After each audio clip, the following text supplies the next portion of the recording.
Welcome to episode 34 Out of Bounds, a podcast where I give my social commentary on different topics in today's society. I'm your host, Terry, and today talking about why social justice will never work. And it's pretty simple because everybody wants to have it worse than the other person. And I've mentioned this before, but we talk about so many different things in our society today, in politics and everything, that with technology and access, we become more aware of different struggles people going through different people that have been marginalized over the years. But still, overall, whenever we get to an issue, it's always that somebody has to relate it back to their issue. And it's the same thing with comedy that I always talk about, and I always tell you comedy is the lessons in life, is that jokes are offensive jokes are subjective. And so that means what you find funny, somebody else won't. And so it's the same thing where it's like, oh, you're joking about such and such. That's funny to me. Oh, but now you're joking about something that I actually believe in or that I care about and is my cause. Now it's not funny. And so, yeah, it might not be funny to you, but then you just don't get to say it's not funny at all. And it's the same way with social justice. Like, people don't really care that much about other people's struggle, and therefore they'll never fully have the support of everybody because they're not supporting anybody anyway. And so then it just becomes the us versus them mentality. And that's what people that are against social justice want. They want you to have a us versus them. They want you to make it black versus white, man versus woman, everything like that, because then everybody's separated. And then it's hard to accept help from people that actually want to help that aren't a part of your group. And so you see that a number of times. I mean, even back in the civil rights movement, where you had Caucasian European American people that were a part of the civil rights movement and wanted to help. But then some people gladly accepted and understood, like Dr. King, that everybody had to be a part of this for it to be real change. But then there were some people that was just like, no, you're not one of us. You don't understand the struggle, all that stuff. And those people still exist today, where you have well-intentioned people that want to help out and that want to be a part of, changing this society for the better for pure reasons. And some people are just jaded, or they don't trust them, or they don't want the help from outside people. And so how then can you ever amass the amount of power, the amount of, like human capital to move your position forward? And that's the issue. I mean, I saw recently, it was a post that I was reading on Facebook where this person basically was showing like all these different companies and social media that were putting a flag on their computer or on their website for this month, for Pride Month, and all this different Pride stuff. And they just basically like, well, imagine if companies supported black people the same way they do Pride. And you got, of course, people like, yeah, man, hell yeah, that's true. And it's like, okay, this is Pride Month. I get it if it was just a random day and we were having this conversation, but it's Pride Month. It's a month set aside for activities, for reflection, for conversation around LGBTQ plus IA, whatever. and that's the time for people to then show their support and celebrate. And so I don't understand why then the conversation can't be stopped there. The conversation has to continue to, well, why y'all not supporting us? And it's just like, if this was Black History Month and you had any other group just like, man, how come we don't get this, or we don't get this holiday, or anything like that? It would just be like, are you serious? Why are you doing that right now?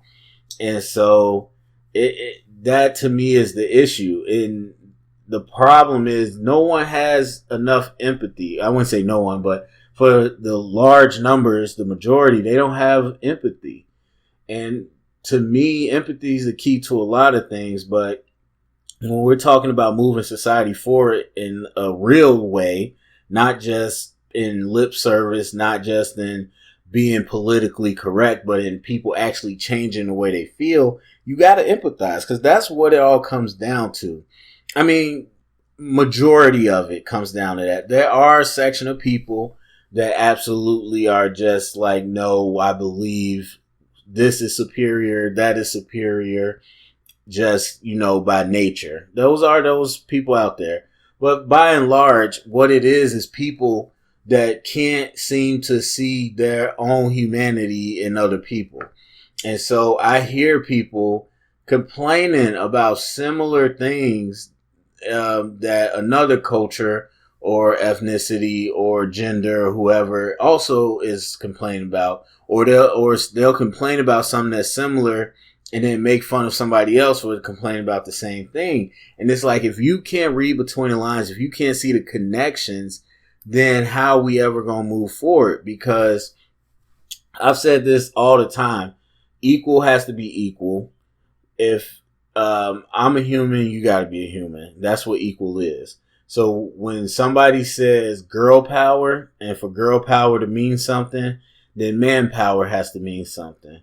Or, if somebody says black power and everybody's like, black power, yeah, white power has to mean something too. And so that's the problem. It's just like, oh no, that's bad. Or no, you can't have that. We got to have that. That's just not how it works. You don't get it. If you get it just because of the color of your skin that you were born with, then you're basically agreeing and proving correctly what years of history tried to teach society. And we all know it's not true. Scientifically, it's just not true. We're humans, and we're all going to come in different sizes, shapes, shades, color, creed, all that good stuff. There's going to be smart, short, tall, skinny, fat, attractive, funny, in everybody's culture. And so we can't sit here then and degrade somebody's cause or degrade somebody's feelings about their group because we want to promote ours. That's just not how it works. That's not equality. And not only is it not equality, it just won't move anywhere, because nobody movement is going to have enough people to push it forward. And so I've said many times that, social justice just won't work. I mean, we make progress, we make steps throughout the years. Some could argue how successful it's been, but overall, it's just going to continue to spin wheels because the people in power are cool. And it's the people that's not in power that are segregated, and they won't even work with each other. And so there's many people complaining about people that want to, stand up for black rights, but then not stand up for black women rights, or, people stand up for women rights, but don't want to stand up for the black community.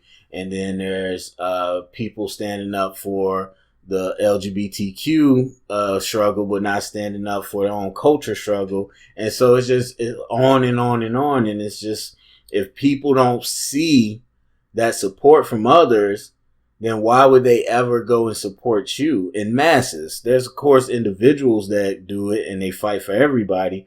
But if we're not going to band together to say that, hey, we're all equal, then it's never going to change. And honestly, I don't know that people want us to be equal. And I've said that many times. It always seems like when people talk about this stuff, they're talking about segregation. They're talking about either segregation or getting their group in power. Everybody agrees we want to take power from the current structure, but then everybody wants the power for themselves. It's not like literally, let's make it equal, let's make it better. Let's make it a utopia. It's actually just, we want that power and we're going to continue to fight for that power. Some people believe, hey, I'm trying to fight for my cause, get us in power, and then we'll raise up the other people's causes. And I don't know that that's an actual thing. I think that's just some people will tell themselves to feel like they're doing the right thing. And so I don't think one group rises up and takes over and everybody follows. I think we rise together or we don't. We're going to rise together or fall together. And so that's just kind of my thoughts on it. When you see these different conversations online and social media about trying to undercut somebody's platform to talk about your platform. Just really think about what they're doing in that moment. Think about what that actually says to everybody. Is that really pushing and helping your agenda, or does it just hurt it, like, in their eyes, and you continue to lose allies?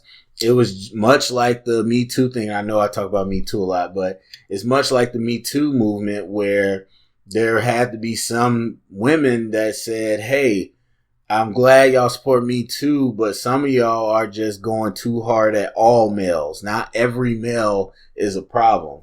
And you're scaring off allies. You're attacking allies.